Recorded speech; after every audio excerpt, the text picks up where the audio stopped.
राधे राधे। कैसे हैं आप सब? आशा करती हूँ कि आप सब भी कुशल मंगल से होंगे। आज का ब्लॉग हाउस क्लीनिंग और मॉर्निंग ब्रेकफास्ट रूटीन ब्लॉग है, जिसकी की शुरुआत होती है सुबह के 8 बजे से। तो अभी सबसे पहले मैंने धीमी आंच पर रख दी है चाय बनने के लिए। और धीमी आंच पे इसलिए रखी है बनने के लिए क्योंकि अभी सभी सो रहे हैं, कोई अभी चाय पीने वाला है नहीं। तो चाय धीमी आंच पर बनती रहेगी और तब तक मैं जो है थोड़ा सा सब्जी वगैरह काट लूँगी। तो अभी सब्जी में आज मेरे यहाँ पे है सोया मेथी पालक। तो पहले इन्हीं को मैं साफ़ कर ले रही हूँ। तो इसे साफ़ करने में थोड़ा सा समय ज़्यादा लगता है क्योंकि पूरा अच्छे से देखना पड़ता है कि इसमें घास वगैरह ना हो और जो पत्तियाँ वगैरह ख़राब हो गई हैं उन्हें निकालना रहता है। तो इस वजह से मैंने सोचा कि पहले इसी काम को कर लिया जाए।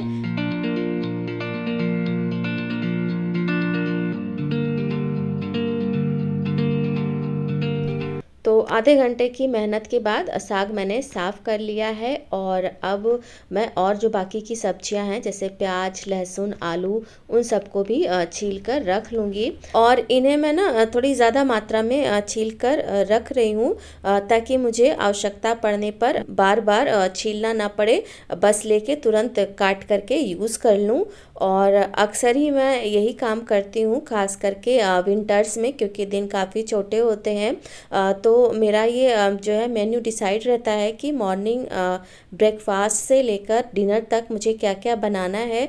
तो उसी अनुसार मुझे जिन जिन सब्जियों की आवश्यकता पड़नी होती है उन्हें मैं पहले ही छील के धुल करके रख देती हूँ। तो ऐसा करने से ना एक सबसे बड़ा आराम ये हो जाता है कि अब मुझे बार बार सब्जियां नहीं छीलनी पड़ेंगी। और जब बार बार सब्जियां छीलनी नहीं है तो कूड़ा नहीं होगा, और कूड़ा नहीं होगा तो किचन बिल्कुल साफ सुथरा व्यवस्थित बना रहेगा। तो अभी सारी सब्जियां छील दी हैं मैंने, केवल अभी उन्हें धुलना बाकी है। और कूड़ा वगैरह हटा करके स्लैब भी पोंछ दे रही हूँ। तो अब मैं दिन भर के लिए फ्री हूँ, मुझे अब कोई भी सब्जी छीलनी नहीं है। और ये सब काम करते करते अभी बज गए हैं 8:45। तो मुझे बस अब जल्दी से इस समय का ब्रेकफास्ट बना देना है क्योंकि अभी 9:30 बजे पतिदेव को ऑफिस जाना है।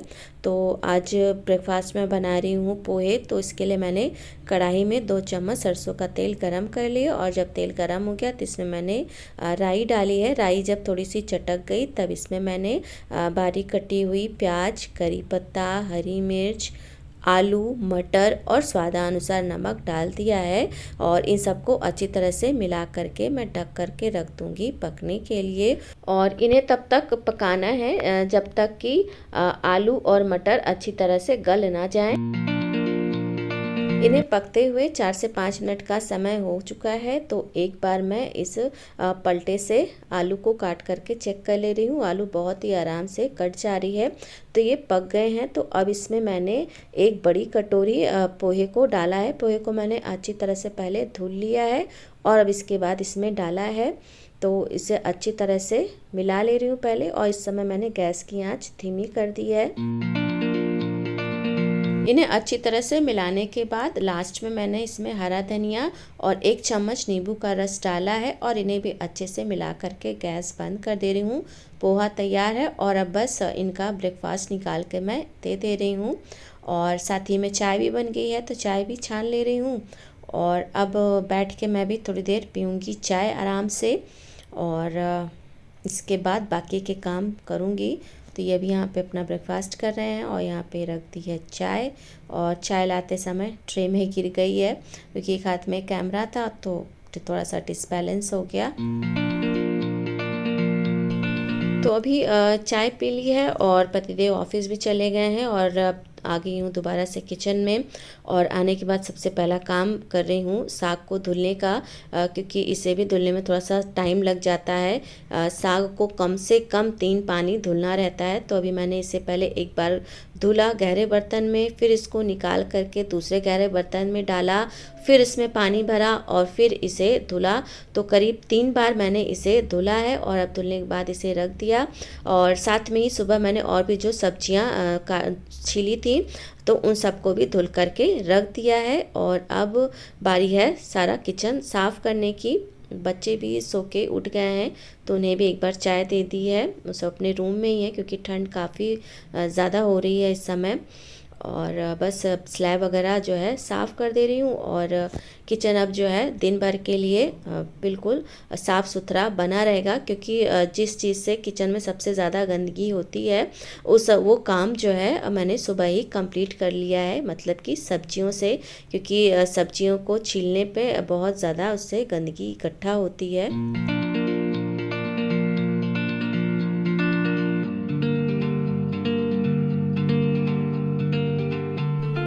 तो अभी मैंने साइड का किचन काउंटर टॉप और गैस स्टोव पोंछ दिया है।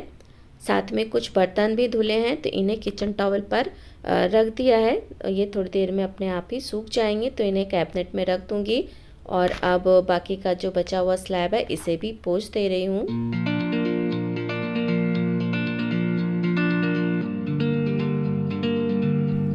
आज किचन टॉवल से मैंने धुले हैं, 3-4 गंदे हो गए थे तो इन्हें धुल दिया है। अभी धूप में डाल दूंगी, सूख जाएंगे।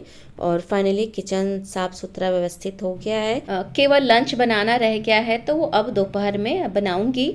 तो किचन समेटने के बाद अब आ गई हूँ इस आगे वाले रूम को साफ़ करने के लिए। तो बस अब यहाँ पर डाइनिंग टेबल पोंछ दे रही हूँ। और आज इस रूम के जो एक्स्ट्रा टेबल वगैरह है उन्हें भी मुझे पोंछना है, तो बस आज वही सब काम करने वाली हूँ। झाड़ू पोछे की तरह डस्टिंग भी क्लीनिंग का एक बहुत ही इम्पॉर्टेंट पार्ट है। और इस काम को करने के लिए हमारे पास सबसे कम समय होता है, क्योंकि घर में और जो ज़रूरी काम होते हैं हम उन्हें पहले करना ज़्यादा ज़रूरी समझते हैं, और इस चक्कर में डस्टिंग रह जाती है। तो इस समस्या से छुटकारा पाने के लिए मैंने क्या किया है कि मैंने जो ये डस्टिंग का काम है इसे डिवाइड कर दिया है। मतलब कि अब एक दिन में ही तो आप पूरे घर में डस्टिंग नहीं कर पाएंगे, तो इन सबको मैंने बांट दिया है। जैसे कि अभी इस आगे वाले रूम की बात करें तो इसमें डाइनिंग टेबल और सेंटर टेबल, 2 टेबल ऐसे हैं जिन्हें रोज़ ही हमें साफ़ करना होता है। लेकिन जितने भी यहाँ पर साइड टेबल और शो पीसेज हैं इन्हें मैं रोज़ नहीं साफ़ करती हूँ। इन्हें मैं ऑल्टरनेट डेज पे या फिर 2 दिन पे साफ़ करती हूँ। तो इन्हें जैसे आज मैंने साफ़ कर दिया है, तो अब कल यहाँ पर केवल 2 जो मेन टेबल उन्हें ही साफ़ करना है, तो बाकी का समय मेरे पास बचेगा। तो फिर कल मैं क्या करूँगी कि दूसरे रूम में जो टेबल वगैरह हैं उन्हें पोंछ लूँगी। तो ऐसा करने से जो है ना हर रूम में रोज़ का रोज़ डस्टिंग होती रहती है, और जब डस्टिंग होगी तो सारी चीज़ें साफ़ सुथरी भी दिखती हैं। और मैंने भी कोई हाउसमेट नहीं रखी है, मैं अकेले ही घर का सारा काम करती हूँ।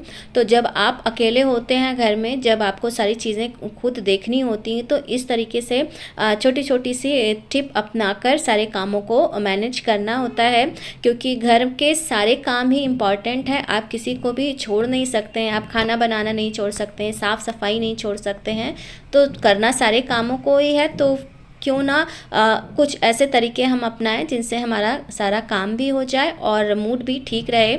तो अभी मैंने सारे घर में झाड़ू लगा ली है, और अब बस सब सारा कूड़ा इकट्ठा करके उठा दे रही हूँ। और इधर बास्केट में आज के धुले हुए कपड़े रखे हुए हैं, इन्हें अभी फैलाना है, लेकिन इन्हें अभी दोपहर में फैलाऊंगी जब बालकनी में धूप आ जाएगी। और इधर एक और पॉलिथीन में मटर के छिलके रखे हुए हैं, तो अभी जब दिन में निकलूँगी तो इसे गाय को डाल दूँगी। और अब कूड़ा वगैरह उठाने के बाद पोछा भी लगा ले रही हूँ।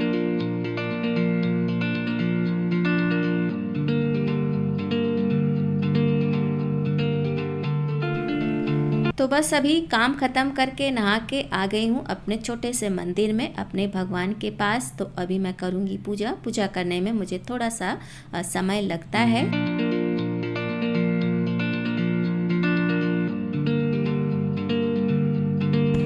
तो अभी मैंने पूजा कर ली है, और बाकी का काम शुरू करने से पहले मैंने सोचा कि अपने गीले बालों को थोड़ा सा सुखा लूं, क्योंकि बाल जितनी देर गीले रहेंगे उतना ही ज़्यादा ठंड जो है बिल्कुल अंदर तक जाएगी, तो जिससे जो है ना कफ वगैरह की शिकायत बढ़ जाएगी। खांसी से वैसे ही मैं परेशान थी पहले से, लेकिन अब इस समय काफ़ी आराम हो गया है। तो फाइनली अब जाके फ्री हुई हूँ, और इस समय 1 बजने वाले हैं या 1 बज गए होंगे, टाइम तो मैंने नहीं देखा। तो अब सारे काम तो हो चुके हैं, जो ही मेन काम बचा है इस समय दोपहर का लंच। तो बस जा रही हूँ लंच बनाने, और आज का ब्लॉग यहीं पर एंड करूंगी। ब्लॉग अगर अच्छा लगे तो लाइक शेयर कमेंट करिएगा, और प्लीज चैनल को सब्सक्राइब करना बिल्कुल मत भूलिएगा। मिलते हैं अगले किसी वीडियो या फिर ब्लॉग में, तब तक के लिए जय श्री कृष्णा।